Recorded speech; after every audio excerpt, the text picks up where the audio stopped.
The last passenger. Every night at exactly 1:40 a.m., bus 27 stopped outside an abandoned railway station. Nobody knew why. The station had been closed for almost 15 years.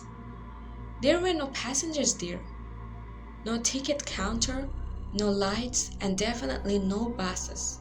But people living nearby had a strange story. They said that if you were walking alone near the station at 1:40 a.m., you might see an old blue bus arrive, and if you're gone, you would never come back. I never believed that story until the night I became the last passenger. It was raining heavily. I had missed the last regular bus home, and my phone was almost dead.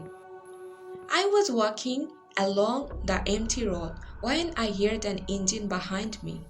I turned around. An old blue bus was approaching. There was no route number on the front. The doors opened. The driver looked at me. Going home? I nodded. Get in. I climbed aboard. The bus was completely empty,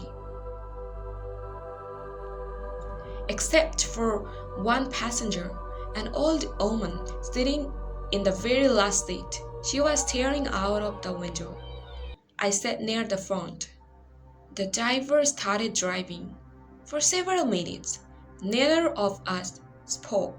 Then I noticed something strange. The bus was not going toward my home. I stood up. Excuse me, where are we going? The driver didn't answer.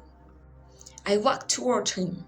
Sir, he slowly looked at me through the mirror. His face was pale, almost gray. Then he said, You didn't tell me where you were going. I gave him my address. He smiled. I know. I sat back down. A few minutes later, the bus stopped. Outside the window was the abandoned railway station. The driver opened the doors. The old woman stood up. She walked toward the exit. Before going off, she looked at me. Her eyes were filled with tears. She whispered, Don't let him take you past the station. Then she disappeared into the rain. I looked at the driver. What did she mean? He didn't respond. Instead, he closed the doors. The bus started moving again. I immediately stood up, stopped the bus. The driver locked the doors. Sit down. His voice was suddenly different. Deep, cold, almost inhuman. I tried the emergency door. It didn't open. Then I noticed something written on the wall. Hundreds of names. Some were scored out. Some were written in red. And at the very bottom was today's date. I felt my stomach drop. I pulled out my phone. No signal. Battery 1%. I tried calling emergency services. Before the call connected, my phone rang. Unknown number. I answered. A woman's voice whispered, Get off the bus. I looked toward the driver. He was staring at me through the mirror. Who are you? I asked. The woman whispered, I'm the last passenger. Then the call ended.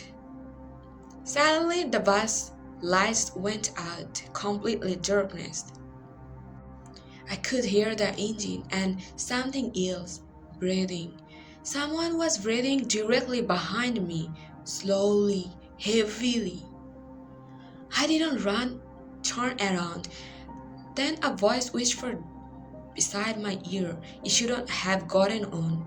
I scared and I screamed and jumped toward the front. The lights came back. Nobody was there, but the old woman was sitting in the seat behind me. I hadn't seen her get back on. She looked at me. You need to jump. What? Now. She pointed toward the emergency window. When the bus reaches the bridge, I looked outside. We were approaching a huge bridge. There was nothing below except darkness. I would die. She shook her head. No, if you jump before the bus crosses, the driver suddenly shouted. Don't listen to her. The old woman screamed, Jump! The bus accelerated. 80 kilometers per hour, 90, 91. The breeze was getting closer. I grabbed the emergency hammer. The driver looked back. His eyes were completely black. You belong to me now. I slammed the window. Glass exploded everywhere. The bus reached the beginning of the breeze. I jumped. I hit the ground hard. Everything went black. When I opened my eyes, it was morning. I was lying beside the abandoned railway station. Police and paramedics were standing around me. I tried to explain what happened. The police officer looked confused. What bus? The blue bus. He stared at me. There hasn't been a bus operating here for 15 years. I pointed toward the road. The driver, the passengers, the officer were silent. Then he showed me something, a newspaper article.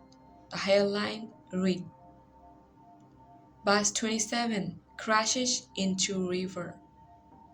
23 dead. The date was exactly 15 years ago. I looked at the photograph. It was the same blue bus, and standing beside it was the old woman. The police officer whispered. She was the only person whose body was never found. I couldn't speak. Then I noticed something in my pocket, a bus ticket. I turned it over. There was one sentence written on the back. You were not supposed to get up. The night I couldn't sleep. At exactly 1:40 a.m., my phone rang. Unknown number. I answered. I hear the sound of an old bus engine. Then the driver's voice. You forgot your seat. The call ended. I looked outside my bedroom window. Across the empty street, a blue bus was waiting. Its headlights were on, and someone was sitting in the driver's seat, watching my house, waiting for me, waiting for the last passenger.